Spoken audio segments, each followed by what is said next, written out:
Guten Abend, bonsoir, bienvenue dans cette édition. Voici les titres. Il y aura une nouvelle réunion à Vienne. La diplomatie internationale n'a pas pu s'entendre pour mettre fin à la guerre en Syrie et sur le rôle de Bachar el-Assad. Pour la deuxième fois en 5 mois, les Turcs vont voter dimanche pour des législatives cruciales. Scrutin dans un climat tendu. Nous serons en direct de Diyarbakir avec notre envoyé spécial, Nazan Gökdemir. Et puis, il nous donne à voir une autre Afrique depuis 35 ans. Le travail du photoreporter Pascal Maître s'expose pour la première fois en Allemagne. Toute l'horreur de la guerre qui déchire la Syrie depuis plus de 4 ans. Au moins 57 morts à Douma, près de Damas. Attention, les images sont très dures.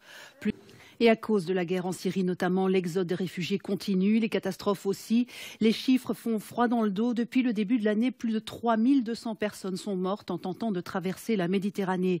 L'année dernière, 2 bateaux venant de Turquie ont fait naufrage en mer Égée. 22 migrants se sont noyés, dont 17 enfants. Un drame qui n'est sans doute pas le dernier. Ulrike Dessler. L'afflux de réfugiés fuyant la guerre en Syrie et les tensions régionales qu'elle provoque, mais aussi la menace islamiste et la relance de la guerre avec les Kurdes. Autant de dossiers explosifs qui ont tissé une tension extrême en Turquie, des questions qui vont peser sur les législatives de dimanche. L'ambition du président Erdogan et de son parti islamo-conservateur, c'est de reconquérir la majorité absolue au Parlement. Certes, les derniers sondages les donnent gagnants, mais avec 47%, pas assez pour gouverner seul. On fait le point avec Fanny Lépine. Ces derniers mois, le président turc n'a cessé de jouer avec le feu. La fin de la trêve avec les Kurdes a replongé le pays dans la violence avec la reprise des attentats. Certains accusent même Ankara d'être indirectement responsable du bain de sang, l'accusant d'attiser la haine en Turquie. Contre tout ça, Recep Tayyip Erdogan s'est posé en seul recours. Le chaos ou moi, c'est le marché qu'il propose aux électeurs contre ces violences. Damien Vanner nous en dresse le bilan. Et effectivement, la question kurde est déterminante pour ces législatives. C'est pourquoi, à 2 jours du scrutin, nous avons choisi de nous rendre à Diyarbakir, la grande métropole kurde du sud-est de la Turquie. Et en direct avec nous, notre envoyé spécial, Nazan Gökdemir. Bonsoir. Alors Nazan, dites-nous, quelle est l'ambiance là-bas ? Bonsoir Méline, Yak Shamlar. Le calme règne ici, mais l'ambiance est tendue. Nous venons de l'entendre, 2 jours avant les dernières élections du mois de juin, un attentat a été perpétré ici, à Diyarbakir. Il visait un rassemblement électoral du parti HDP. Aujourd'hui, à 2 jours du scrutin, un sentiment oppressant pèse sur la ville, un mélange de deuil, de colère, d'inquiétude.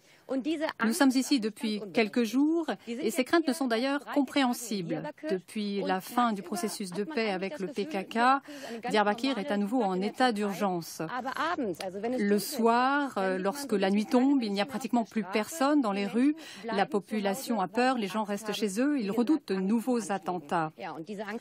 Ces craintes sont tout à fait compréhensibles. Comme je disais, depuis la fin du processus de paix avec le PKK, Diyarbakir est à nouveau en état d'urgence.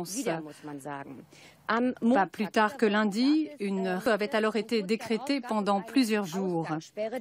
Comment la population vit-elle la situation actuelle et quels espoirs place-t-elle dans les élections de dimanche? Quelques réponses dans notre reportage. En compagnie de Frédéric Méon, Emmanuel Royer et Sébastien Scheffel, nous avons enquêté dans la vieille ville.